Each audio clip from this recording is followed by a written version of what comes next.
Good morning, everybody. I appreciate everybody scurrying down after first service. I told Cheryl last week, I said, I got to stay on point. I got to get done in time so all the second service people can go to second service on time. I promise. We are starting Romans today. I know that is shocking to some of you, but we are finally there. We've drug it out as long as we can possibly drag it out. I give a shout out to my friends, Justin and Misty. If you don't know them, they are good friends. Misty, of course, is brilliant. Allen High School teacher. Justin, if you're ever playing Trivial Pursuit, especially sports, get Justin on your team. But I mean, they are good friends of ours, and always there to talk through things that from a non-judgmental standpoint, and that's always good to have friends like that. So I will get started here. For those of you who hadn't been in class, Justin, you can go back to the Greenville Oaks website and go to the media tab and video teaching messages. If you know anybody who's deaf, we're starting to put the little sign language box in there, and so you can share that. So let's start with our prayer, and then we'll jump into Romans. Hey, Abba, thanks for creating time and space for us to come and study your word and understand more about what you're doing in our lives and what you're doing around us. We'll just honor you for a plan of salvation that includes us. And Spirit, as we watch what you're doing around us, help us to engage in that so that others can come to the knowledge of the gospel. And as we go forward today, give us the strength to see what you're doing and be the light to the world. I pray these things through the power of Jesus. Okay, so what we've been talking about, obviously, and really the last couple of weeks in Malachi, talking about that Israel had one job. And the one job for Israel was to be the salvation plan to the nations. And to the nations that we talked about back in Genesis 11 and 12. Malachi tells them that they had one job and they failed. And then he begins to wrap the salvation plan around the messenger. And then you have this period of time, this 400, 500 years where you don't get anything from Yahweh, you don't get any prophets, but what begins to happen in Israel is they begin to go back and look at the story, and the mosaic that we've been talking about the last couple of months is that there's something about this messenger that's coming, this Messiah that's coming, that's going to help Israel then be the salvation plan again. And that's what they're talking about when Jesus comes, that there's a Messiah coming that's going to help Israel be the salvation plan. And they just still can't wrap their head around the plan. But they know there's something coming. They know there's a Messiah coming. And so that's what they're talking about when Jesus comes. And so then when you get to Paul, and Paul begins writing to the Romans, there's another problem that's going on. Okay? And so Romans really begins in Acts chapter 18. And when you're in Acts 18 through 20, Paul is dealing in Corinth with some problems that are also in Roman. And at the Church of Rome, or the house churches, they really don't have a church. He hasn't been there. They didn't have big planting there. That you just have a group of people that are followers. And so when you read in Acts chapter 18 through 20, Priscilla and Aquila have exited Rome because of Claudius's order. Now, the fun thing about this is Claudius was emperor in Rome, AD 49 through 53. Sometime in this time frame, you have this issue that's going on. And so Suentus is a Roman historian. He's writing in the 70, 80, 90, 100 AD time frame. And in his books, he writes a book and he tells the history of 12 Roman Caesars, right? And so in this book, he tells this, which to me is really fascinating when you begin to look at what's going on in Rome.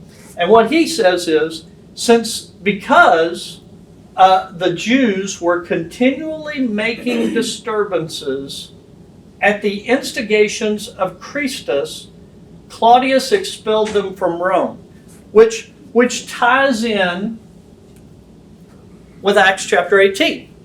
Acts chapter 18, beginning in verse 1, after this, Paul left Athens and went to Corinth. There he met a Jew named Aquila, and a native of Pontus, who had recently come from Italy with his wife Priscilla, because Claudius had ordered all the Jews to leave Rome. And why is that? So when you read the history books, he really covers topical. He covers what's going on in Rome in topics. And one of the topics that they cover is what's going on with these Jews that are everywhere. And he talks about that Claudius kicks them out of Rome because all these Jews were fighting with each other. Then you read Acts 18. Paul goes to see Priscilla and Aquila, and because he was a tent maker, as they were, he stayed and worked with them. They're in Corinth. Every Sabbath he reasoned in the synagogue, trying to persuade the Jews and the Greeks. When Silas and Timothy come, Paul devoted himself exclusively to the preaching, testifying to the Jews that Jesus was the Messiah. That's the argument. But when they opposed Paul and became abusive, he shook out the clothes in protest, said to them, "Your blood's on your own head." Then Paul leaves the synagogue and goes next door. Okay? So, what is the problem when you read Romans? It's the same issue that you have in Corinth. And it really circles around two different things. Faith and faithfulness language.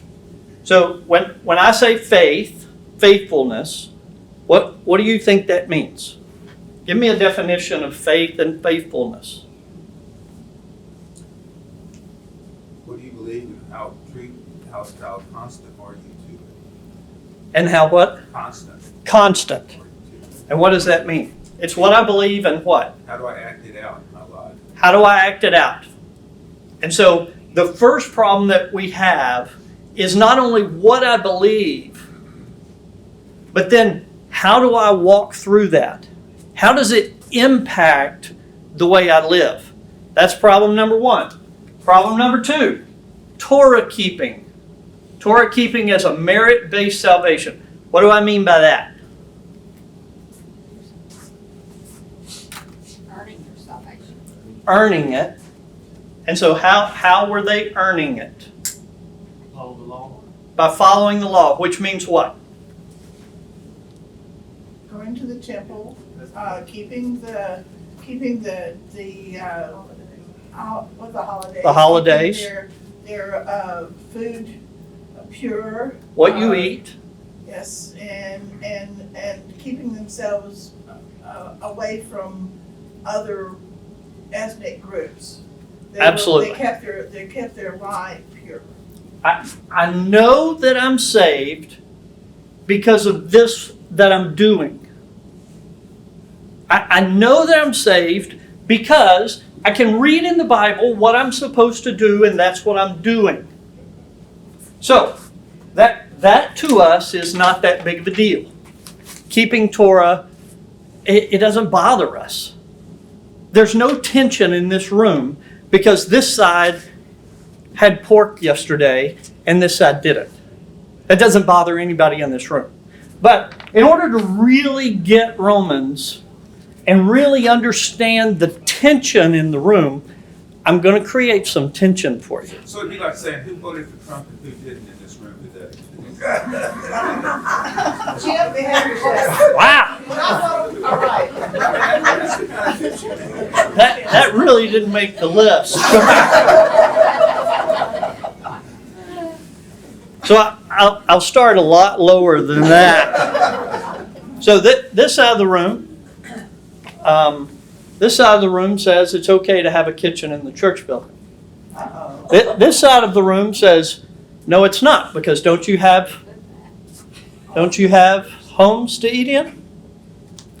This side over here says, well, we can have Sunday school and we can have Wednesday night Sunday school, and that's okay. This side of the room, no, we can't. Well, why can't you? Because there's no example in the Bible that says you can have Wednesday night Sunday school. You feel it? No? Let's turn it up a little. This side over here, this side over here says can't have instrumental music. This side over here says, well, sure you can.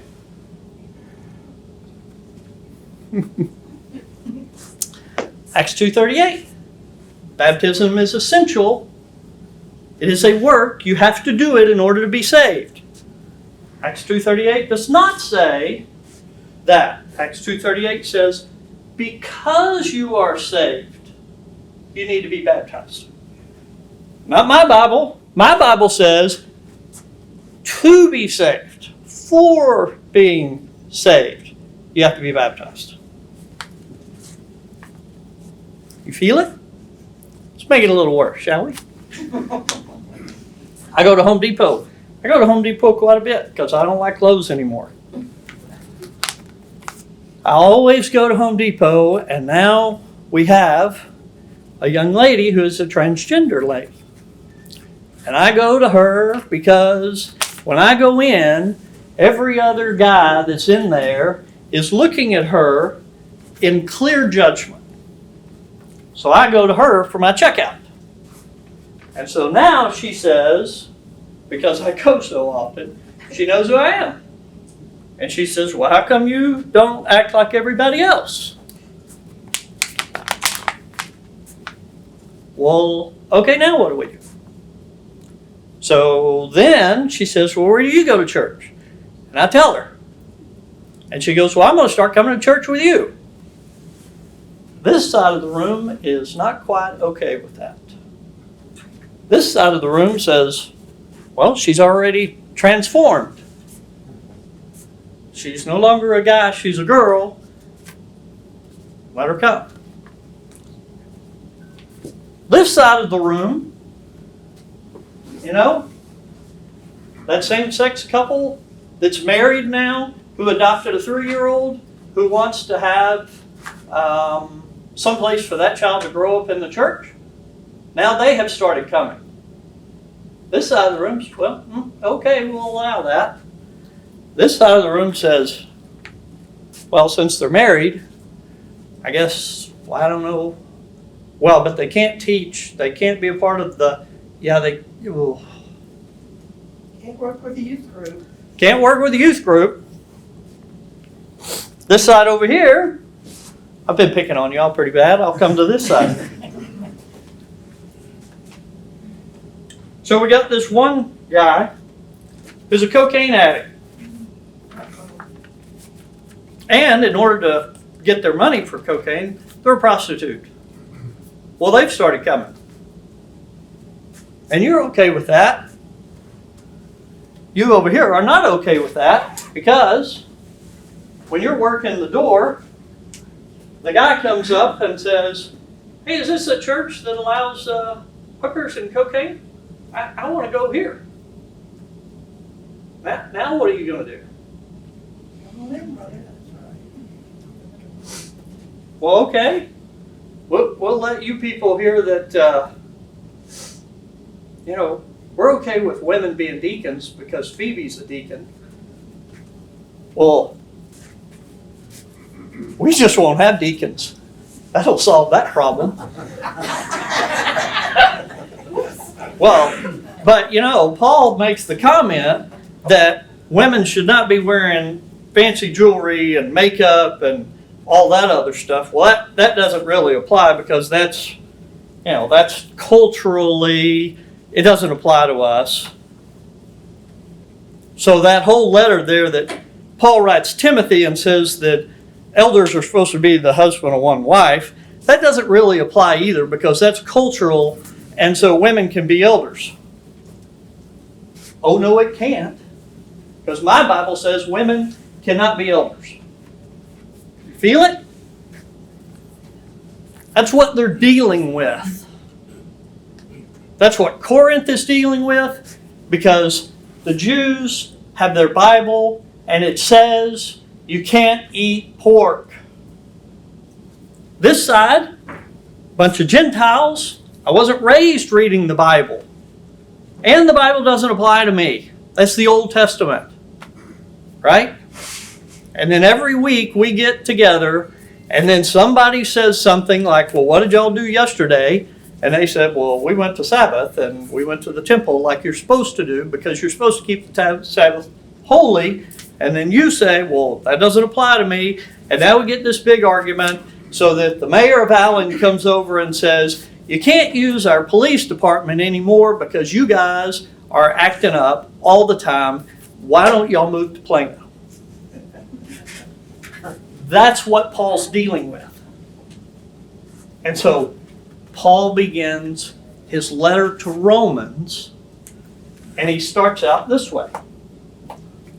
Paul, a servant of Jesus Christ, called to be apostle, set apart to share. I'm set apart to share something. The gospel of God, which he promised beforehand through his prophets in the Holy Scriptures, concerning his Son, who was descended from David according to the flesh. Now, if you're in class, you know for the last 9 months, these are words, son language, descended from David, kingship language, prophesied in the Old Testament language. These are languages that the Jews get. Only Jesus really wasn't prophesied as Jesus. And so the Jews are having to deal with, okay, is Jesus really the Messiah? Is that really what the prophets talked about? The Gentiles, okay, we're okay with that. Jesus was declared to be the Son of God in power. When we talk about Daniel chapter 7, this is what he's talking about. Jesus was equal to Yahweh, and he was in power with Yahweh. Gentiles don't have a problem with that. The Jews, nobody's equal to Yahweh. Nobody's equal to Yahweh. I know what Daniel 7 says, but I don't know if we agree with that. Gentiles, you don't care. It's fine. Whatever. Through whom we have received grace and apostleship to bring about the obedience of faith. Here's your word right here. Your action of your faith. For the sake of his name among all the nations. Back to Genesis chapter 11 and 12. Jesus is the pathway to reclaiming all the nations. Gentiles don't have an issue with that. Israel, all you Jews are bent out of shape, because Jesus is the namesake to all the nations. Well, that's supposed to be Israel, not Jesus. You see the tension building? So, receive grace and apostleship, bringing about the obedience of faith. So, when you're a Jew, this obedience and faith and faithfulness, the way you walk out your faith if you're a Jew is the Abraham and the Mosaic covenant. This is how we do things. People know that we're faithful to Yahweh because of how we behave, and because we go to Sabbath, and because we don't eat pork, and because we don't have all these, we're different. That's how you know that we're a follower of Yahweh. Over here, that's not necessarily the case. Grace to be bringing about obedience to Jesus the Messiah. That's where it comes from. If I want to be in relationship with Yahweh, I follow Jesus as the Messiah.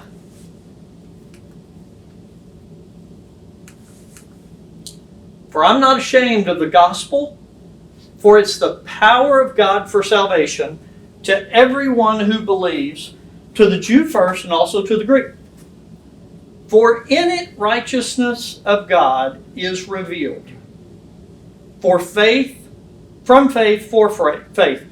And so Paul says right here, if you want to be in relationship with Yahweh,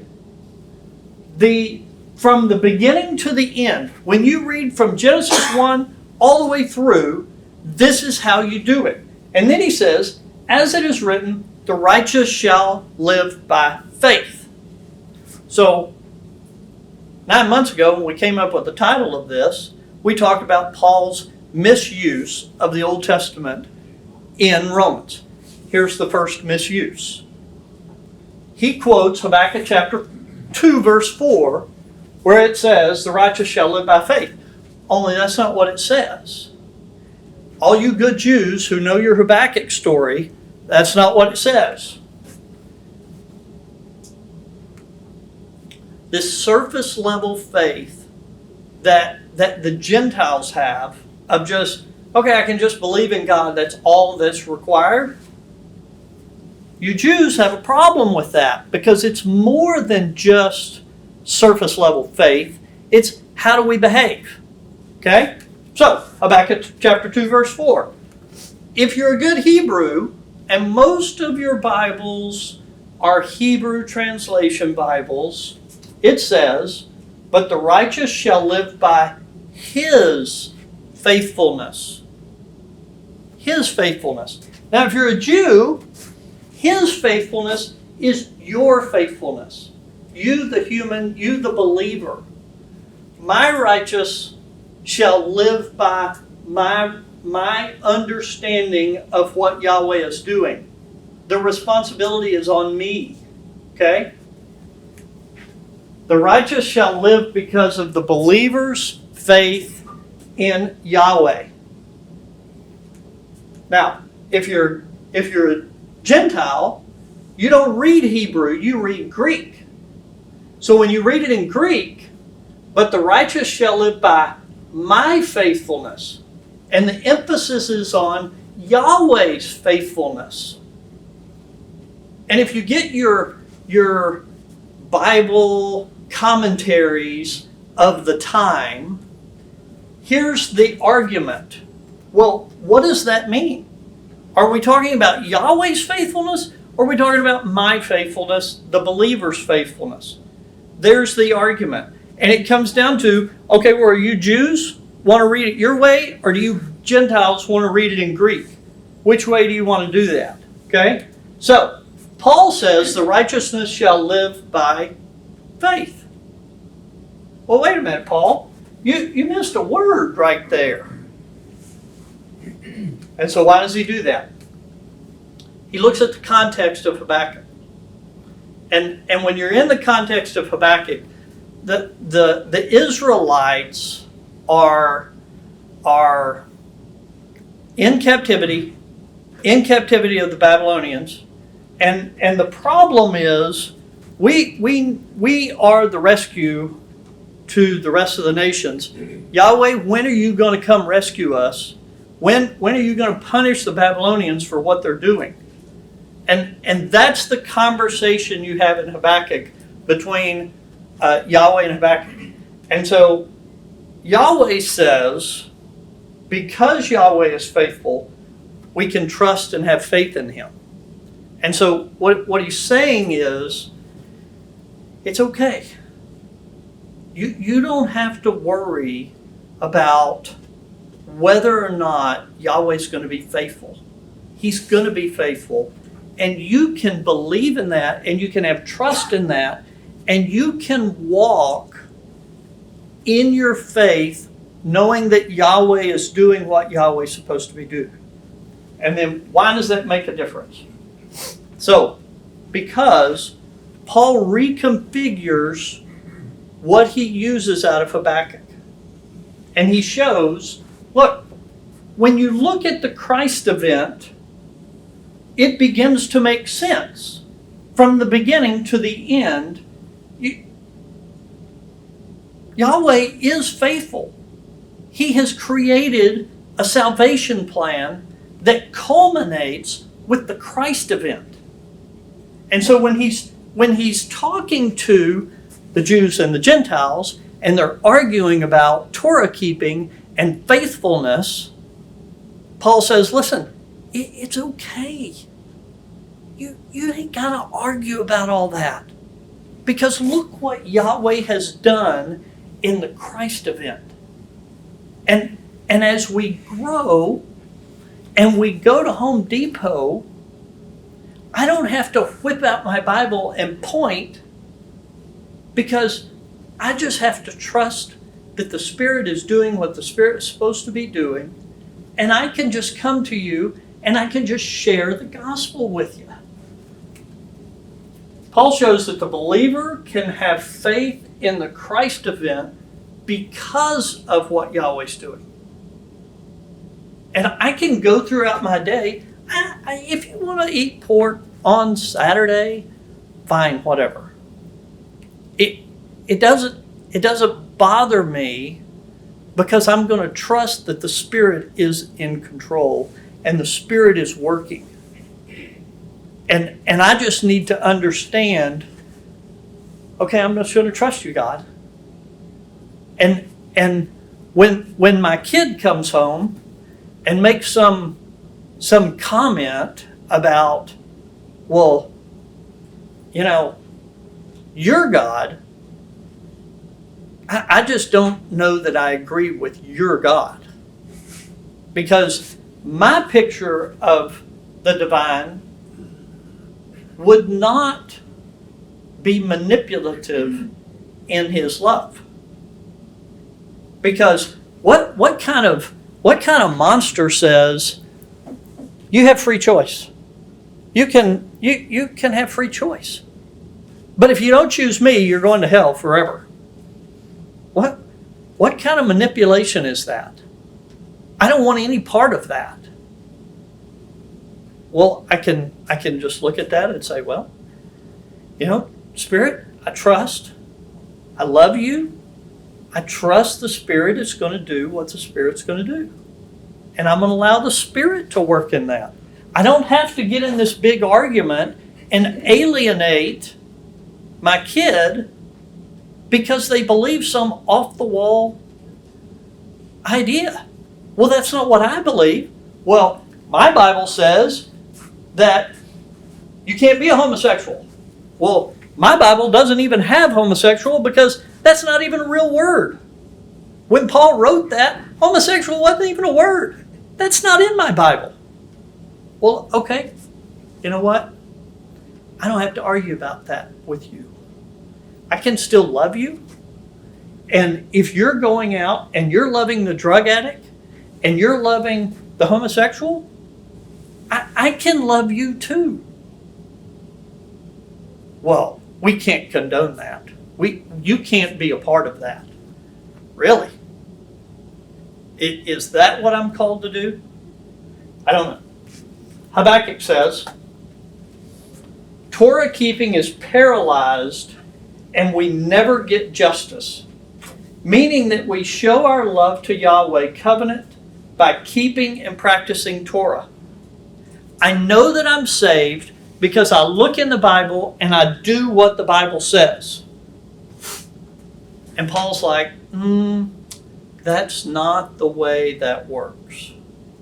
You're not saved by doing what the Bible says. You're saved because of the Christ event. Because Yahweh said from the very beginning, let me paint a mosaic of how to be saved. And that mosaic ends with this Jesus event, with this Christ event. And that's what saves, not keeping the Torah. You see that? Okay, so I promised I would get through this, and I'm close. For Paul, faithfulness and loyalty is no longer wrapped around keeping the Torah. The way I walk out my faith isn't keeping the Torah. It isn't keeping the Sabbath and the sacrifice and the food. That's not what sets me apart. What sets me apart is the Spirit and me walking in line with the Spirit, doing what the Spirit calls me to do. The Spirit is an active part doing what? Working to save the nations. That's Yahweh's plan. It's a salvation plan to call all nations and be in relationship. And the Spirit is doing that. Okay, well that's how I know that I'm saved. Okay? Okay, so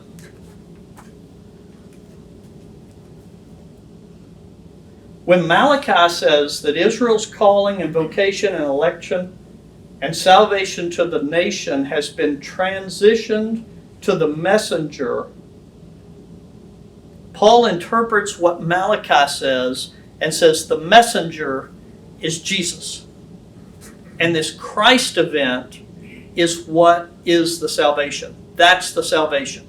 It's not about Torah keeping. It's not about that. It's about the Jesus event.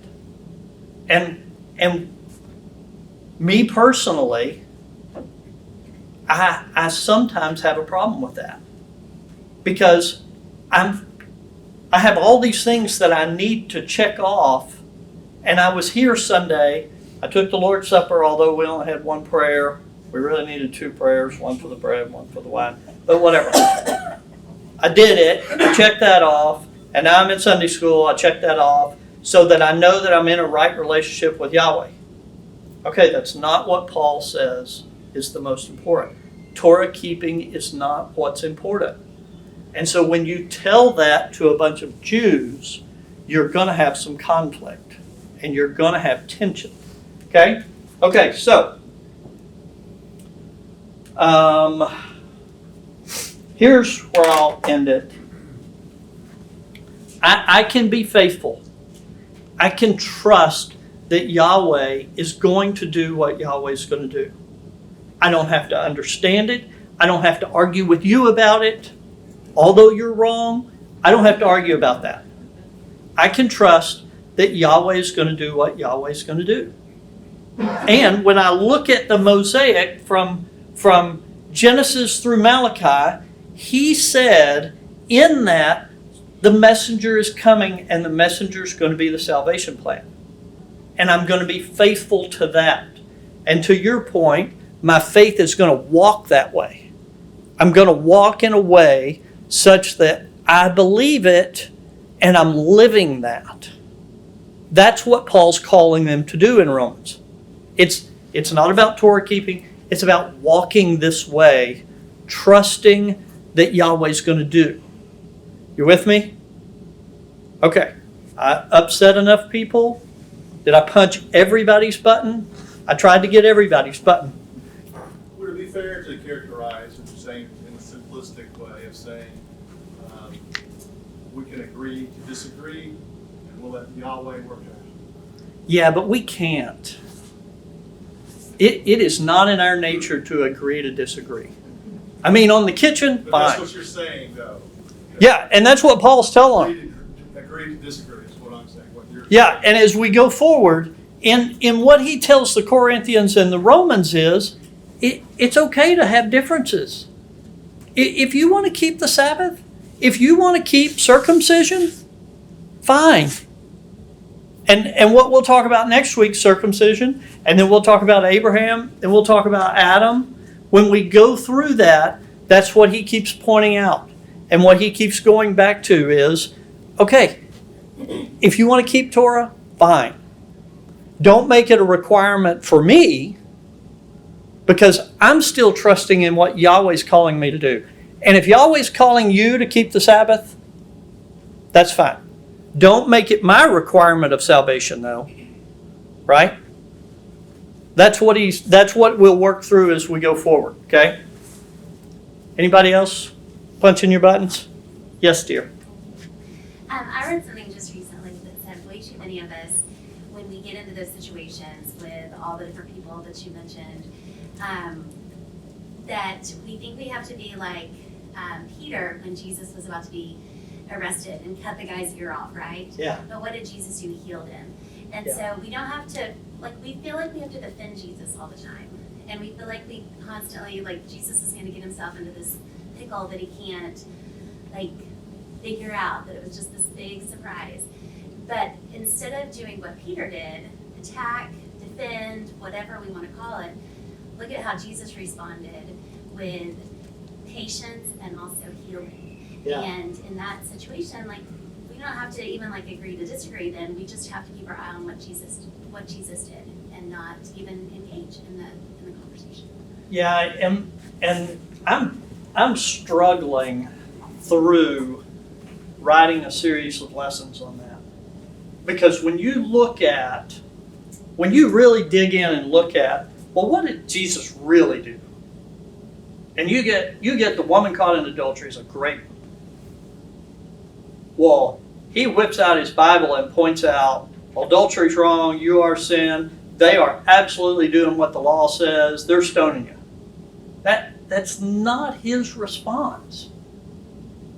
And then when he goes to the temple and he argues with the religious leaders, that's exactly what he does.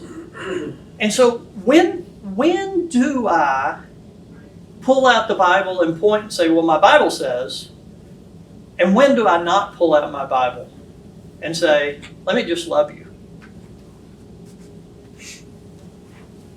That's really hard to write a lesson on that. Because it just hits too close to home. Because I look at one setting and I'm like, oh, yeah, I got to point to you and tell you what you're doing wrong. And then I'm like, yeah, but there are times that he didn't do that. And the woman at the well's another one. Okay, well, he kind of threw this out there of, the man you're living with is not your husband. But he didn't beat her down about that. Well, why not? He had a perfect opportunity. He should have whipped out his Bible and pointed it out. But he didn't. And so we're working through that. And I think that's where the struggle becomes, because historically I was trained, I know I'm right because I can look at the Bible and say, I'm doing this, this, and this, and so I'm right. And you're not doing this, this, and this, and so you're wrong. Well, I don't think for me, that's where I'm struggling. Because it's hard to know which tool to use, right? Anthony? Yes, ma'am. I was going to say, I think he, on both of those cases, he knew, those women knew that they were not in the law, that they knew what they were doing was wrong. And it wasn't his idea at that time to beat them down. He was to show them another way and to love them and show them that there could be love even though they were not in accordance with the Torah. Yeah. Why does grace have to be a part of it? That's where the change to Christ came. Yeah. Is that he no longer just adhered to the Torah. He was over and above the Torah. It's not that the Torah was wrong. It was adding to all this. And the big add to that was that you were loved by God. You were God's child. Yeah. And I'm acknowledging that. And is he said, go, arise and sin no more.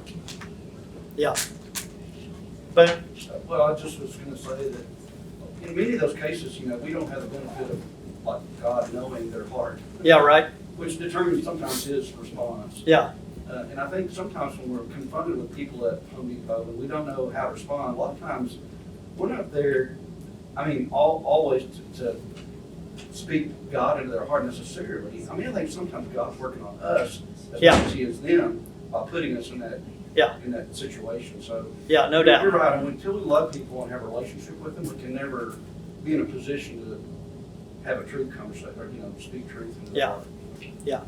Back on what Larry just said, relationship. Now, you had a different relationship in the church, priest in the church than you did with Yeah. the person. So the depth of your relationship is a lot else. Right. And to our conversation a couple of weeks ago and to our conversation today, I have to meet that person without being judgmental. I can't be judgmental when we talk about things. When we're going into relationship and having conversations, I have to be a safe place. And they got to be able to get there. And I think we're, as a church, are called to be a safe place. Okay. All right. So, y'all asked too many questions. You are now late to second service. It wasn't my fault.